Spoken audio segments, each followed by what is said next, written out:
The reign of King Ahab in Israel was marked by unprecedented idolatry and moral decline. Influenced by his wife, Queen Jezebel, Ahab had led the nation in the worship of Baal, forsaking the covenant with Yahweh. In this dark time, God called forth a prophet from Tishbe in Gilead, a man named Elijah. Elijah's first recorded act was as bold as it was perilous. He stood before King Ahab and declared, "As the Lord, the God of Israel, lives, whom I serve, there will be neither dew nor rain in the next few years except at my word." This pronouncement, made in the heart of Samaria, was not only a challenge to Ahab's authority but a direct affront to Baal, the so-called god of storms and fertility. Following his declaration, Elijah was instructed by God to leave and hide in the Cherith ravine, east of the Jordan. There, Elijah found a secluded spot by the Brook Cherith. Despite the nation's growing hunger and desperation, Elijah was sustained by miraculous means. Ravens brought him bread and meat in the morning and evening, and he drank from the brook. Each day he witnessed God's provision and faithfulness. As the months passed, the drought deepened, and the brook that had sustained Elijah began to dry up. Elijah remained patient, waiting for God's next command. Finally, the word of the Lord came to him, instructing him to go to Zarephath in the region of Sidon. There, God had commanded a widow to supply him with food. Journey to Zarephath. Obeying God's instruction, Elijah made the journey to Zarephath, a city outside of Israel, and within the domain of Jezebel's father, Ethbaal. Upon arrival, he encountered a widow gathering sticks. He called out to her, "Would you bring me a little water in a jar, so I may have a drink?" As she went to get it, he added, "And bring me, please, a piece of bread." The widow turned to him with despair in her eyes. "As surely as the Lord your God lives," she replied, "I don't have any bread, only a handful of flour in a jar and a little olive oil in a jug. I am gathering a few sticks to take home and make a meal for myself and my son, that we may eat it and die."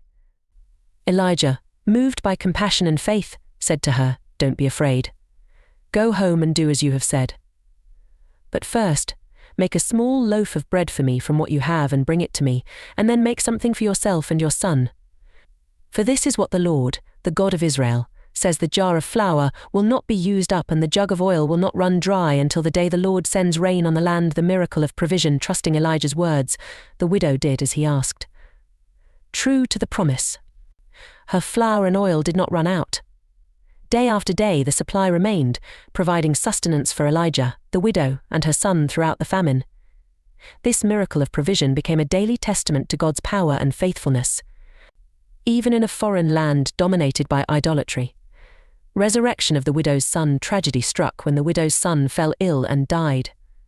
Overcome with grief, she cried out to Elijah, "What do you have against me, man of God? Did you come to remind me of my sin and kill my son?" Elijah took the boy from her arms and carried him to the upper room where he was staying. He laid the boy on his bed and cried out to God, "Lord my God, have you brought tragedy even on this widow I am staying with, by causing her son to die?" He then stretched himself out on the boy 3 times and prayed, "Lord my God, let this boy's life return to him." The Lord heard Elijah's cry, and the boy's life returned to him. Elijah picked up the child and carried him down to the house. "Look, your son is alive," he said. The widow, filled with awe and gratitude, replied, "Now I know that you are a man of God, and that the word of the Lord from your mouth is the truth." I turned to Israel after a long period of drought. The word of the Lord came to Elijah, directing him to return to Israel and present himself to Ahab. Elijah set out, knowing the danger that awaited him. During his journey he encountered Obadiah, a devout believer who served in Ahab's court and had hidden 100 prophets of the Lord from Jezebel's persecution. Elijah instructed Obadiah to inform Ahab of his return. Despite his fear, Obadiah obeyed. When Ahab met Elijah, he greeted him with accusation, "Is that you troubler of Israel?" "I have not made trouble for Israel," Elijah replied. "But you and your father's family have. You have abandoned the Lord's commands and have followed the Baals. Now summon the people from all over Israel to meet me on Mount Carmel, and bring the 450 prophets of Baal and the 400 prophets of Asherah, who eat at Jezebel's table." The challenge to Baal's prophets, Ahab complied, and the people of Israel gathered on Mount Carmel along with the prophets of Baal and Asherah. Elijah stood before them and issued his challenge. How long will you waver between two opinions? If the Lord is God, follow him, but if Baal is God, follow him. Elijah proposed a test to prove who the true God was. Get 2 bulls for us. Let Baal's prophets choose one for themselves, and let them cut it into pieces and put it on the wood but not set fire to it. I will prepare the other bull and put it on the wood but not set fire to it. Then you call on the name of your God, and I will call on the name of the Lord.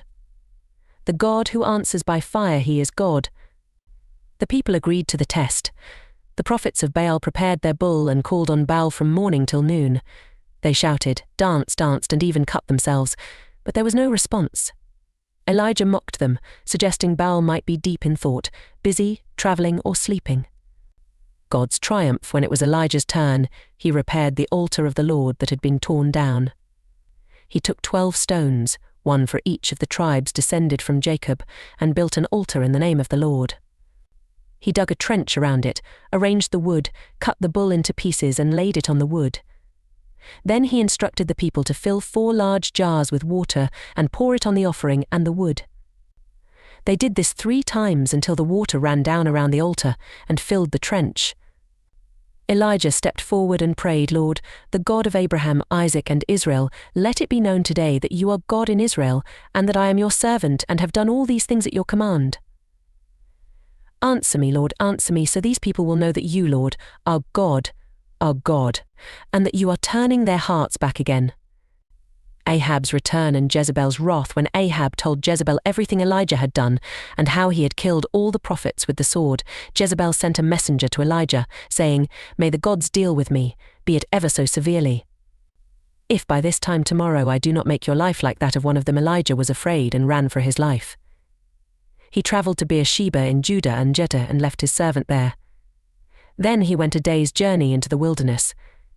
He came to a broom bush, sat down under it, and prayed that he might die. I have had enough, Lord, he said. Take my life, I am no better than my ancestors. Elijah's despair. Elijah lay down under the bush and fell asleep. All at once, an angel touched him and said, Get up and eat. He looked around, and there by his head was some bread baked over hot coals and a jar of water. He ate and drank, and then lay down again. The angel of the Lord came back a second time and touched him and said, Get up and eat, for the journey is too much for you. So he got up and ate and drank. Strengthened by that food, he traveled 40 days and 40 nights until he reached Horeb, the mountain of God. There he went into a cave and spent the night. God's provision and revelation. The word of the Lord came to Elijah. What are you doing here, Elijah? He replied, I have been very zealous for the Lord God Almighty.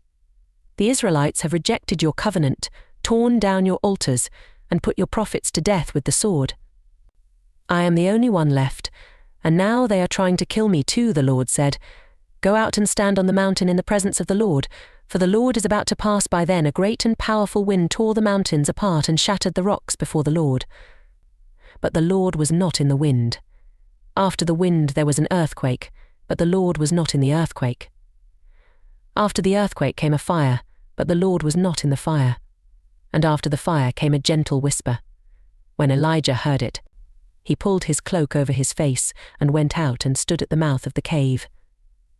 Then a voice said to him, What are you doing here, Elijah? He replied, I have been very zealous for the Lord God Almighty.